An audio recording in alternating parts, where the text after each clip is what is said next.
I'm Nathan Gonzales, elections editor for Roll Call. 2 weeks before Election Day, and you can hear a collective sigh out in the rest of the country.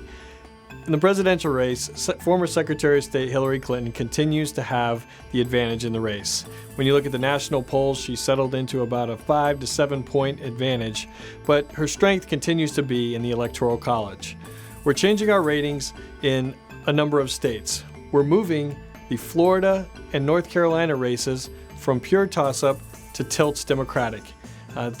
Hillary Clinton already had over 270 electoral votes that she needed to win, but this continues to bolster that effort. This puts her at 323 electoral votes.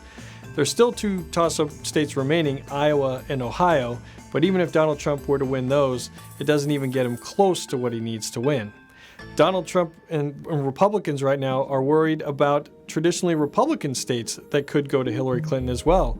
We're changing our rating of the Arizona race from leans Republican to tilts Republican, as well as the Utah and Indiana races from Republican favored to lean Republican. Now, at the end of the day, those races might be closer than expected, but Donald Trump still wins them. But the vulnerability and the softness of his support is evident by these states that normally we wouldn't be talking about being potential Democratic opportunities. In the United States Senate, majority control continues to be on the line. We're changing our rating in one state, North Carolina, where Republican Senator Richard Burr moves from tilts Republican to pure toss-up. We'd been waiting to see whether Republican attacks on Democratic State Senator Deborah Ross would be effective enough to pull Burr across the line. And in the end, he might win, but the race is simply too close to call. With North Carolina, that is the sixth toss-up race that we have, and those are the 6 states that will decide the majority: North Carolina, Indiana, Pennsylvania, New Hampshire, Nevada, and Missouri. Out of those 6 states, Democrats need to win 3 of them to get control.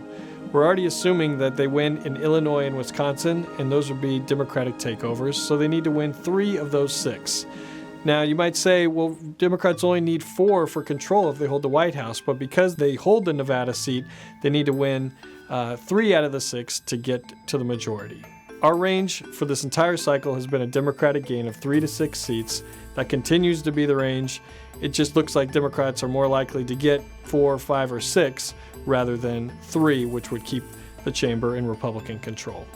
In the House, we're still waiting for the wave that would likely need to develop in order for Democrats to gain the majority. Democrats need a net gain of 30 seats, and right now, the path just isn't clear for them to get there. We're revising our overall outlook from a Democratic gain of 7 to 12 seats to a Democratic gain of 8 to 15 seats, but that's still well short of 30. One of the challenges is that there are so few competitive seats. Right now we have 40 seats on our list, and Democrats need to win virtually all of them in order to get to the majority because some of those they already hold. We're changing our ratings in 8 states, 7 of them in favor of the Democrats, but in one of them is shifting toward Republicans, and that's bad news for the Democratic Party. In New York's 24th District, Republican Congressman John Katko is running for re-election. He's running for re-election in a district that Obama won by 15 points. This is the type of district Democrats need to win in order to survive, but he is looking increasingly better, in better shape for his re-election bid. There was a Siena College poll taken before the Access Hollywood tape and before the second and third presidential debates that had John Katko up by 19 points. A recent poll released last week showed John Katko up by 23 points now. There just isn't evidence of a wave, at least in upstate New York, and those are the type of areas Democrats need to win in order to get to the majority.